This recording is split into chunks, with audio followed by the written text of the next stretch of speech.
Good afternoon, friends.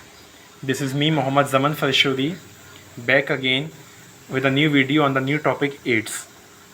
देखिए, ads की full form होती है एक्वायर्ड इम्यूनो डेफिशिएंसी सिंड्रोम।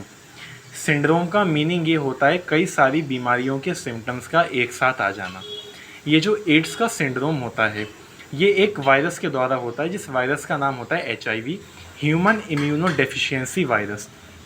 हमें नाम से ही ऐसा रियलाइज़ हो रहा है कि ये जो HIV का वायरस है इसकी वजह से जो ह्यूमन का इम्यून सिस्टम है वो कमज़ोर पड़ जाता है। ये HIV वायरस होता है। HIV virus retro virus group का मेंबर होता है, यानी कि इसके पास जो जेनेटिक मटेरियल होता है जिससे ये इन्फेक्शन कॉज करता है वो एक RNA होता है इंस्टीड ऑफ DNA। अब क्वेश्चन आता है कि एड्स में फर्स्ट केस कब रिपोर्ट हुआ था। देखिए, एड्स का जो फर्स्ट केस है वो रिपोर्ट हुआ था 1981 में। The first case of AIDS is reported in 1981। अब क्वेश्चन आता है कि एड्स में सिम्टम्स क्या आते हैं। देखिए, एड्स के कोई ऐसे स्पेसिफिक सिम्टम्स नहीं हैं। एड्स में मायने ये हैं कि HIV का जब वायरस आया उसने बॉडी के इम्यून सिस्टम को कमज़ोर कर दिया। अब जब बॉडी की इम्यून सिस्टम कमज़ोर हो गया, यानी कि बॉडी की इन्फेक्शन से लड़ने की शक्ति कमज़ोर हो गई, तो उसके अंदर जितने भी वायरसेस आएंगे, जितने बैक्टीरिया, जितने पैथोजन आएंगे, जितने डिसीज़ करने वाले ऑर्गेनिजम्स आएंगे, वो कुछ ना कुछ नुकसान पहुँचा ही देंगे उसे, क्योंकि उसके पास लड़ने की शक्ति ख़त्म हो गई, क्योंकि उसे HIV ने इन्फेक्ट कर दिया। मैं आपको बताना चाहता हूँ फिर भी कि एड्स के जो कॉमन सिम्टम्स देखने को मिलते हैं वो क्या हैं। देखिए, एड्स में शुरुआती स्टेज में तो फ्लू लाइक सिम्टम्स आते हैं, जैसे कि फीवर हो गया, जैसे कि आपको ड्राई कफ हो गया, सूखा कफ, बिना बलगम की जो सूखा वाली खांसी होती है वो ड्राई कफ हो गया, और साथ ही साथ फीवर हो गया, और नाइट स्वेटिंग हो गई, रात में पसीने आना हो गए, और बहुत ही हैवी वेट लॉस हो गया। इसी के साथ साथ पेन इन द एब्डोमेन हो गया, एब्डोमेन में पेन होने लगता है, हम कुछ निगलते हैं, जब हम स्वेलो करेंगे तो ड्यूरिंग द स्वेलिंग पेन होता है ड्यूरिंग स्वेलिंग। और इसी के साथ साथ अगर हम बात करें जो बहुत इसका क्रूशियल सिम्टम है वो ये है लॉस ऑफ एपेटाइट। इंसान की भूख बिल्कुल ख़त्म हो जाती है, वेट उसका 40-30 किलो रह जाता है, वेट बहुत लॉस हो जाता है।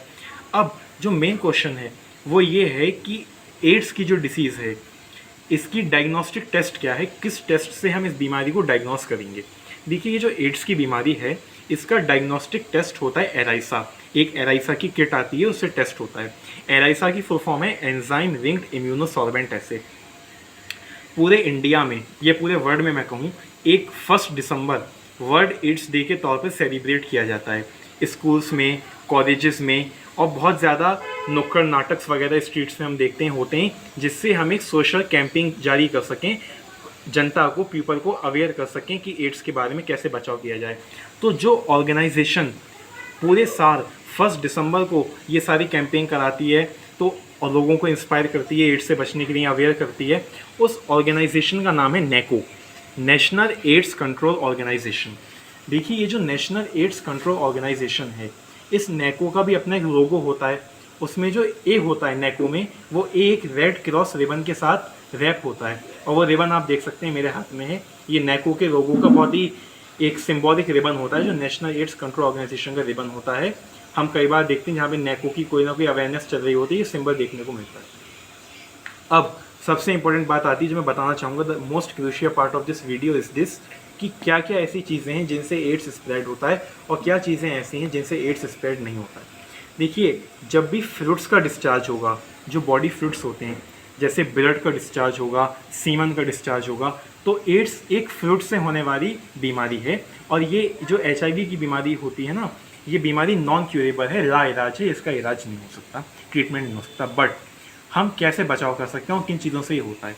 देखिए, अगर कोई एड्स का मरीज़ है, अगर उसके कपड़े हैं तो उसके कपड़े से एक हेल्दी इंसान को कोई बीमारी नहीं होगी, because the virus of AIDS, the infection of the AIDS does not spread by the sharing of cloth. ये कपड़ों में उससे कभी शेयर नहीं होता। किसी ने टच कर दिया तो उसके स्वेट हमारे हाथ पे आ गया, पसीना आ गया, पसीने से कभी आपका जो है स्प्रेड नहीं होगा, आंसू से, टीयर्स से कभी स्प्रेड नहीं होगा।